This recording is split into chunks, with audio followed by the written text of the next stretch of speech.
Hello दोस्तों, good afternoon. आशा करता हूँ आप लोग सब अच्छे होंगे। दोस्तों, लाइव सेशन के दौरान बहुत सारे व्यूअर्स सब्सक्राइबर मुझे स्टॉक के विषय में पूछते हैं।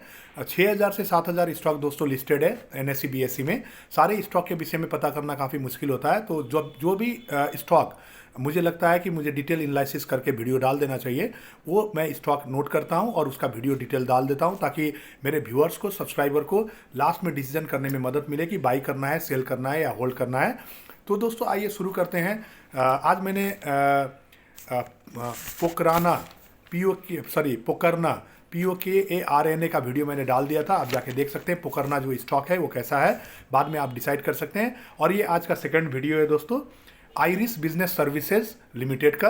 तो आइरिस बिजनेस सर्विसेज लिमिटेड कैसा स्टॉक है, इसका डिटेल एनालिसिस मैं करने जा रहा हूँ। बिना स्किप किए पूरा वीडियो देखिएगा और लास्ट में आपको अच्छा लगे तो आप बाई कर सकते हैं, आपको यदि अच्छा ना लगे तो आप रिजेक्ट कर सकते हैं। तो जो भी करने के लिए आपको इन्फॉर्मेशन आपके पास होना जरूरी है। दोस्तों, अभी तक आपने मेरे चैनल को सब्सक्राइब नहीं किया है तो प्लीज़ सब्सक्राइब कर दीजिएगा, ताकि ऐसे ही नॉलेजेबल और इन्फॉर्मेटिव वीडियो डेली आपको मिल सके। आशा करता हूँ आप लोग मेरे वीडियो शॉर्ट्स देख रहे हैं। डेली देखा कीजिए दोस्तों, ज़्यादा से ज़्यादा इन्फॉर्मेशन और इन्फॉर्मेटिव और नॉलेजेबल वीडियो मैं डालता हूँ। तो आइए शुरू करते हैं बिना देर किए आइरिस बिजनेस सर्विसेज लिमिटेड का detail analysis. Iris business services limited October 3, 2000 को शुरू हुआ था दोस्तों। ये पहले प्राइवेट लिमिटेड से चलता था, irisbusiness.com प्राइवेट लिमिटेड, और बाद में ये 2003 में इसका नेम चेंज कर दिया गया दोस्तों, iris business services private limited कर दिया गया। ये पहले प्राइवेट लिमिटेड ही था और इसको 2009-2010 में पब्लिक लिमिटेड कंपनी में चेंज किया गया। उसके बाद ये हुआ आइरिस बिजनेस सर्विस लिमिटेड। तो प्राइवेट जो वर्ड है वो हट गया था दोस्तों 2009-2010 में। यहाँ तक हम लोग क्लियर हुए कि कंपनी पहले प्राइवेट लिमिटेड था, बाद में इसको पब्लिक लिमिटेड में चेंज किया गया। कंपनी जो है ये व्यावसायिक प्रयोजन के लिए सॉफ्टवेयर समाधान, सॉफ्टवेयर सॉल्यूशन और सर्विस देता है। कंपनी अपनी सेवा की शुरुआत अकाउंटिंग सॉफ्टवेयर से की थी। कंपनी ने इसके 1 लाख से ज़्यादा ग्राहक 135 है, और ये 135 इसका जो 1 लाख से ज़्यादा ग्राहक हैं और इसका जो नेटवर्क है वो 135 देशों में फैला हुआ है दोस्तों। ये company software group, accountancy, education और कारोबार के सेक्टर में काम करता है दोस्तों। तो ये एक सॉफ्टवेयर सॉल्यूशन और सॉफ्टवेयर बनाने का काम करता है ये कंपनी। मतलब आईटी रिलेटेड कंपनी है, इंफॉर्मेशन टेक्नोलॉजी बेस्ड कंपनी है। इसके जो एमडी हैं, मैनेजिंग डायरेक्टर हैं, वो दीप्ता रंगराजन हैं। दीप्ता रंगराजन ये इनके मैनेजिंग डायरेक्टर और सीईओ हैं। ये कंपनी का जो हेडक्वार्टर है वो है मुंबई में, और इसका जो सब्सिडियरी है वो यूएस, बहुत इंडिया से बाहर हैं, यूएस, सिंगापुर, इटली और मलेशिया में। तो दोस्तों, यहाँ तक हम लोग को समझ में आया कि कंपनी क्या करती है। कंपनी का थोड़ा हिस्ट्रिकल बैकग्राउंड हम लोग देखें। पहले ये प्राइवेट लिमिटेड कंपनी था, बाद में ये पब्लिक लिमिटेड कंपनी बना दोस्तों, और ये सॉफ्टवेयर सॉल्यूशन का काम करता है। इसका जो सेक्टर इसने पकड़ा है दोस्तों, सॉफ्टवेयर ग्रुप, अकाउंटेंसी सेक्टर, आपका एजुकेशन सेक्टर और बिजनेस सेक्टर। तो बिजनेस सेक्टर का सॉफ्टवेयर सॉल्यूशन भी ये प्रोवाइड करती है। और इसका जो सब्सिडियरी है वो यूएस, सिंगापुर, इटाली और मलेशिया में। तो काफ़ी अच्छा कंपनी लग रहा है दोस्तों यहाँ तक इन्फॉर्मेशन लेने के बाद। और दोस्तों, ये अपना सेक्टर में एक लीडिंग कंपनी भी है, जो कि एक अच्छा इन्फॉर्मेशन है इसका। तो दोस्तों, ये यहाँ तक हम लोग ये जाने कि इसका थोड़ा हिस्ट्रिकल बैकग्राउंड भी हम लोग जाना, एमडी कौन है वो भी जाने। तो सारा चीज़ हम लोग थोड़ा इस सिनॉप्सिस इसका तैयार किए हैं दोस्तों। तो अब आइए जानते हैं कंपनी का नेक्स्ट जो फेज है, share holding pattern. Share holding pattern कैसा है इसका। कंपनी का जो प्रोमोटर्स हैं, प्रोमोटर्स के पास 35.63% शेयर है, 35.63% प्रोमोटर के पास है, जो कि ये दिसंबर क्वार्टर में इसका कम हुआ है। पहले था 35.79% और वो कम होके 35.63%, यानी कि प्रोमोटर ने थोड़ा सा अपना शेयर को हल्का किया है, थोड़ा सा अपना शेयर बेचा है। कुछ पर्सनल रीजंस भी हो सकते हैं।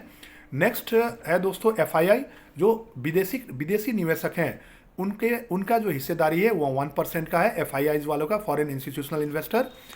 डीआईआई वालों का, एफआईआई वालों ने अपना स्टेक को बढ़ाया है। पहले 0.0% था और उसको 1% तक बढ़ाया है दिसंबर क्वार्टर में, जो कि इसका स्ट्रेंथ ये दिखाता है कंपनी का। एफआईआई वाले इन्वेस्टमेंट करते हैं दोस्तों, कुछ रिसर्च करके कुछ समझ के ही इन्वेस्ट करते हैं। तो एफआईआई वाले ने अपना होल्डिंग को बढ़ाया है, इसका मतलब ये कंपनी में कुछ है, तभी उन लोगों ने अपना होल्डिंग को बढ़ाया है दोस्तों। डीआईआई वाले जो डोमेस्टिक इंस्टीट्यूशनल इन्वेस्टर है, उनका पार्टिसिपेशन है 2.72%। दिसंबर क्वार्टर में इंस्टीट्यूशनल इन्वेस्टर ने अपना स्टेक को 2.88% से बढ़ा के 3.72% कर दिया है, जो कि एक स्ट्रेंथ है कंपनी का। एफआईआई का स्टेक बढ़ना और डीआई जो इंस्टीट्यूशनल इन्वेस्टर का स्टेक बढ़ना, ये संकेत करता है कि कंपनी अच्छा खासा आने वाले फ्यूचर में कर सकता है, ऐसा लग रहा है स्टेक इंक्रीमेंट से। पब्लिक का पार्टिसिपेशन है दोस्तों 60.66%। तो कैपिटल स्ट्रक्चर काफ़ी अच्छा खासा दिखाई दे रहा है इसमें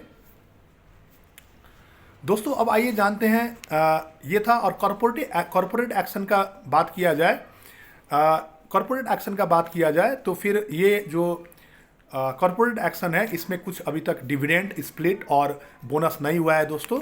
तो ये अभी होना बाकी है कंपनी का, और इसका स्प्लिट भी नहीं हुआ है। फेस वैल्यू इसका 10 रुपया ही है। तो दोस्तों आइए जानते हैं। इतना जानने के बाद थोड़ा बहुत सिनॉप्सिस हम लोग को तैयार हुआ है कंपनी के विषय में। कंपनी आईटी बेस्ड कंपनी है, सॉफ्टवेयर सॉल्यूशन प्रोवाइड करती है बिजनेस को, एजुकेशन को, और बहुत सारे और बिजनेस सेक्टर में। इसका हेडक्वार्टर मुंबई है। बहुत सारी चीज़ें हम लोग ने एनालिसिस किया दोस्तों, और शेयर होल्डिंग पैटर्न भी हम लोग को इसका समझ में आ गया, जिसमें एफआईआई वाले ने अपना स्टॉक बढ़ाया है। जो इंस्टीट्यूशनल इन्वेस्टर्स हैं, उन्होंने भी अपना स्टेक को बढ़ाया है इसमें। तो काफ़ी अच्छा स्ट्रेंथ लग रहा है कंपनी में। आइए जानते हैं दोस्तों, अब मेन मुद्दे में आते हैं। फाइनेंशियल, कंपनी का फाइनेंशियल स्ट्रेंथ कैसा है, फाइनेंशियल पोजीशन कैसा है, वो जानते हैं। तो कंपनी का जो फाइनेंशियल्स हम लोग चेकआउट करने से पहले, इसका जो करंट मार्केट प्राइस चल रहा है 520 रुपया 55 पैसे का है। 52 वीक लो था 106 रुपया 15 पैसा, और 52 वीक हाई है 520.55, और ऑल टाइम लो हाई है, ऑल टाइम लो है 11.55, और ऑल टाइम हाई है 520 रुपया 55 पैसे का। तो दोस्तों ये इससे ये पता चलता है कि ऑल टाइम लो भी 11 रुपये का था, 11 रुपये 55 पैसे का, और 52 वीक लो 106 रुपये का। तो 52 वीक में भी देखा जाए तो 5 गुना का बढ़त हुआ है। ऑल टाइम हाई में तो कोई बात ही नहीं है, 11 रुपये का एक ही बार आपको 520 रुपया पहुंच गया है दोस्तों। तो ये स्टॉक ने बीते दिनों में काफ़ी अच्छा परफॉर्म किया है, इसमें कोई डाउट नहीं है। इसके वजह से इसका मार्केट प्राइस काफ़ी अच्छा बढ़ रहा है। मार्केट कैप इसका है 1040 करोड़ का, थोड़ा छोटा कंपनी ही है। 1040 करोड़ का मार्केट कैप है। पी काफ़ी हाई है इसका, 79.35 है। सेक्टर का 61.35 है। तो पी ज़्यादा होना ख़राब नहीं होता है दोस्तों। बाद में अर्निंग बढ़ने के बाद ये एडजस्ट हो जाता है, क्योंकि इसका फॉर्मूला होता है मार्केट प्राइस पर share divide by earning per share. तो अर्निंग पर शेयर बढ़ते जाता है तो डेफिनेटली ये पी रेशियो एडजस्ट हो जाता है, इसमें कोई दिक्कत नहीं है। पीबी रेशियो पीबी रेशियो भी काफ़ी ज़्यादा है, 25 गुना है, 25.03। ये भी अर्निंग बढ़ते जाता है तो एडजस्ट हो जाता है। तो कंपनी को अर्निंग बढ़ा के इसको एडजस्ट करना होगा आने वाले दिन में। 20.80 इसका बुक वैल्यू है, और इसका करंट मार्केट प्राइस 520 है, तो लगभग 25.03 गुना ये बढ़ गया है दोस्तों। इसका फेस वैल्यू है 10 रुपये, स्प्लिट नहीं हुआ है इसका। बीटा वैल्यू 0.05 है, एकदम लेस रिस्की स्टॉक है ये, काफ़ी अच्छा लग रहा है अभी तक तो कंपनी का। आइए जानते हैं दोस्तों क्वार्टरली परफॉर्मेंस क्या रहा फाइनेंशियली। क्वार्टरली परफॉर्मेंस में जून और सितंबर का हम लोग कंपेयर करते हैं। जून में सेल्स था 27 करोड़ का, और सितंबर में सेल है 30 करोड़ का, तो 3 करोड़ से वृद्धि हुआ है, काफ़ी अच्छा है। नेट प्रॉफिट 2 करोड़ था जून क्वार्टर में, और सितंबर क्वार्टर में 3 करोड़ हो गया है, इसमें भी काफ़ी अच्छा बढ़ा था परसेंटेज वाइज देखा जाए तो। अब आइए जानते हैं, जून क्वार्टर में भी अच्छा दिखा दोस्तों ये फाइनेंशियल पोजीशन इसका। अब आइए जानते हैं एनुअल परफॉर्मेंस कंपैरिजन करते हैं कंपनी का। मार्च 2023 में कितना था, क्या था फाइनेंशियल पोजीशन, और मार्च 2024 में क्या स्थिति है। तो दोस्तों नेट कैश फ्लो, जो कंपनी का नेट कैश फ्लो है, वो net cash flow last year था 2 करोड़, और इस साल बढ़ के हुआ है 7 करोड़। ये काफ़ी अच्छा पोजीशन है नेट कैश फ्लो का। नेट कैश फ्लो का मतलब होता है cash from operating activity plus cash from financing activity plus cash from investing activity. ये तीनों को क्लब करने के बाद जो प्लस माइनस फिगर होकर लास्ट में नेट आता है, उसको हम लोग बोलते हैं नेट कैश फ्लो। तो कंपनी ने अपना तीनों एक्टिविटी से जो कैश फ्लो जनरेट किया है, उसको हम लोग बोलते हैं नेट कैश फ्लो। तो नेट कैश फ्लो भी कंपनी का बढ़ा है, तो काफ़ी अच्छा दिख रहा है। Gross profit margin last year 14.85% था और इस साल मार्च 2024 में 15.52% था। माइल्ड ग्रोथ है मगर एब्सोल्यूट फिगर अच्छा है, 15% कोई ख़राब नहीं है। Operating profit margin last year 8.45% था और इस साल थोड़ा सा बढ़ा है, एब्सोल्यूट फिगर में अच्छा ही है, 11.10 है। Net profit margin last year 5.82% था, इस साल थोड़ा बढ़ के 8.59% हुआ है, ये भी थोड़ा मॉडरेट है, इसको बढ़ाना होगा कंपनी को। रिटर्न ऑन नेटवर्थ, नेटवर्थ मतलब होता है शेयर होल्डर का पैसा, शेयर होल्डर का पैसे में रिटर्न कितना है, लास्ट ईयर 13.52% था, इस साल बढ़ के हो गया 21.22%, तो काफ़ी अच्छा रिटर्न है दोस्तों। Return on capital employed last year था 16.65% और इस साल बढ़ के हो गया है 23.63%, ये भी अच्छा है दोस्तों। Return on assets last year 6.09% था, इस साल 11.30% है, ये भी अच्छा है दोस्तों। करेंट रेशियो थोड़ा ज़्यादा है कंपनी का, इसको कंपनी को एडजस्ट करना होगा। करेंट रेशियो का फॉर्मूला होता है current assets divide by current liabilities. एक साल के अंदर अंदर जो एसेट कैश में कन्वर्ट होता है वो कैश में कन्वर्ट हो सकता है, उसको करंट एसेट्स बोलते हैं, और जो लिएबिलिटीज एक साल के अंदर पे करना रहता है उसको करंट लिएबिलिटीज बोलते हैं। तो current assets divide by current liabilities का स्टैंडर्ड रेशियो होता है 2:1। इससे ज़्यादा होना अच्छा नहीं माना जाता है। इससे ज़्यादा होने का मतलब होता है आपका जो डेटर्स है वो बढ़ना, इन्वेंट्री बढ़ना, जो अच्छा संकेत नहीं माना जाता है प्रॉफिटेबिलिटी के हिसाब से। तो करंट रेशियो इसका लास्ट ईयर था 1.66, कंफर्टेबल था, ये बढ़ के हो गया 2.70। इसका मतलब उधारी और इन्वेंट्री में बढ़ा होगा वैल्यू, इसके वजह से करंट रेशियो बढ़ा होगा, इसको थोड़ा कंपनी को कंट्रोल करना होगा, ये थोड़ा वीकनेसेस में आ रहा है। क्विक रेशियो लास्ट ईयर था 1.66, इस साल है 2.07। क्विक रेशियो का फॉर्मूला होता है दोस्तों करंट एसेट्स माइनस इन्वेंट्री और डेटर को घटाने के बाद आपको क्विक एसेट्स आता है।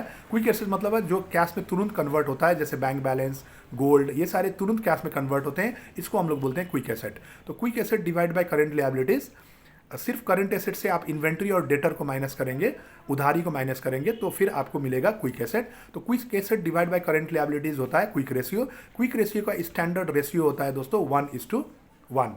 तो ये लास्ट ईयर था 1.66, लास्ट ईयर भी ज़्यादा था, इस साल और बढ़ गया है 2.07। तो इसमें कंपनी को ध्यान देना होगा। ये रेशियो स्टैंडर्ड रेशियो होता है 1:1 का। कंपनी का डिप्ट काफ़ी कम है और कंपनी डिप्ट अपना कम भी करते जा रही है, काफ़ी अच्छा संकेत है ये। लास्ट ईयर ये था 0.17 और इस साल कम हो गया है, 0.13 हो गया है, जो कि अच्छा संकेत है दोस्तों। Interest coverage ratio last year था 10.72 टाइम्स और इस साल बढ़ के हो गया 13.82 टाइम्स। तो इंटरेस्ट कवरेज रेशियो का फॉर्मूला होता है दोस्तों earning before interest and tax divided by interest. तो इंटरेस्ट कितना टाइम कवर कर रहा है अर्निंग, ये दिखाता है। तो लास्ट ईयर 10 गुना कवर कर रहा था 10.72 और इस साल लगभग 14 गुना कवर कर रहा है। तो काफ़ी अच्छा स्थिति कंपनी है, क्योंकि डेप्ट कम होने के बाद इंटरेस्ट कम होता है, अर्निंग बढ़ जाता है, तो वो आपका बढ़ जाता है। तो डेफिनेटली दोस्तों इंटरेस्ट कवरेज रेशियो कंफर्टेबल है। Asset turnover ratio 1.04 last year था, इस साल बढ़ा है मगर थोड़ा कम है, इसको बढ़ाना पड़ेगा, इस साल बढ़ा है 1.39 टाइम्स है। इन्वेंट्री टर्नओवर रेशियो, ये कंपनी सर्विस प्रोवाइड करती है तो इन्वेंट्री का कोई सवाल ही नहीं है ये कंपनी में, तो 0.0 है। आइए जानते हैं इसका वैल्यूएशन किस हिसाब से क्या है। तो मैंने पहले भी वीडियो में बताया enterprise value divided by EBITDA। EBITDA मतलब होता है earning before interest tax depreciation amortisation. EBITDA का मैंने डिटेल वीडियो भी डाल दिया है और लाइव सेशन में मैंने डिटेल डिस्कशन भी किया है। मेरे लाइव वीडियो में नीचे EBITDA जहाँ दिखेगा वो खोल के देखिएगा, वीडियो में भी है, आपको क्लियर हो जाएगा। यदि आप EBITDA को इंटरप्राइज वैल्यू को EBITDA से डिवाइड करेंगे तो आपको वैल्यूएशन रेशियो मिलेगा। इंटरप्राइज वैल्यू का फॉर्मूला होता है कैपिटल रिजर्व प्लस डेप्ट प्लस मार्केट कैपिटलाइजेशन, ये तीनों को जोड़ते हैं तो इंटरप्राइज वैल्यू आता है। ये जनरली वैल्यूएशन कैलकुलेट किया जाता है मर्जर एक्विजिशन का टाइम में, फिर भी हम लोग देखते हैं ये रेशियो के हिसाब से वैल्यूएशन कंपनी का बढ़ा है घटा है, क्या स्थिति है।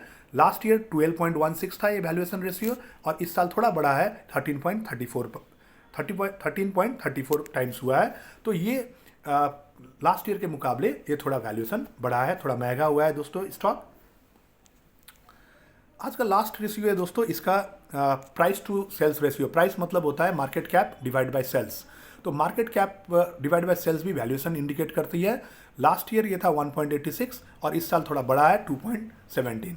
तो EV डिवाइड बाय EBITDA भी बढ़ा है, P डिवाइड बाय S भी बढ़ा है, मतलब प्राइस डिवाइड बाय सेल्स भी बढ़ा है, मार्केट प्राइस मतलब कि मार्केट कैप। तो इस हिसाब से वैल्यूएशन कंपनी का थोड़ा बढ़ा है दोस्तों। पी रेशियो भी काफ़ी महंगा है, हम लोग ने डिस्कस किया। तो दोस्तों आइए डिस्कस करते हैं अब कंपनी का स्ट्रेंथ, वीकनेसेस, अपॉर्चुनिटी और थ्रेट्स। तो कंपनी का स्ट्रेंथ पार्ट में देखा जाए तो कंपनी का हिस्ट्रिकल लीगेसी काफ़ी अच्छा है।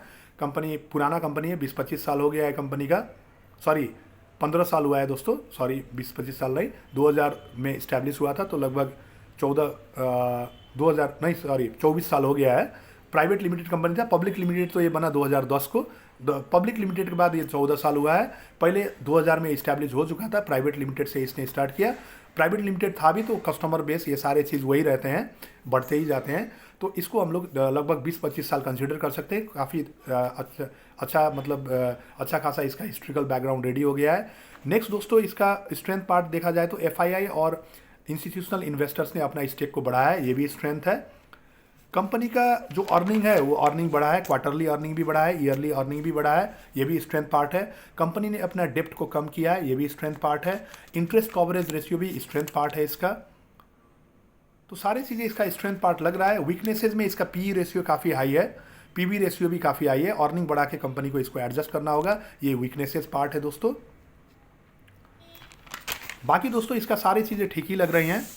कंपनी का जो अपॉर्चुनिटी है, वो अपॉर्चुनिटी कंपनी के पास अथाह अपॉर्चुनिटी है, क्योंकि सॉफ्टवेयर सॉल्यूशन और ये जिसमें काम करती है, आने वाले दिन में बहुत सारे लोग, यदि ये अपना टेक्नोलॉजी को अप टू डेट रखेगा तो डेफिनेटली ये बाकी का डिमांड भी कैटर कर सकता है। तो अपॉर्चुनिटी काफ़ी ज़्यादा है कंपनी का। थ्रेट्स में खास कुछ नहीं दिखाई दे रहा है। यदि मान के चलिए बड़े बड़े जायंट्स यदि नया टेक्नोलॉजी डेवलप करते हैं, यदि ये उसमें पीछे रह जाता है तो डेफिनेटली थ्रेट आ सकता है, मगर फिलहाल के लिए कुछ ऐसा नज़र नहीं आ रहा है।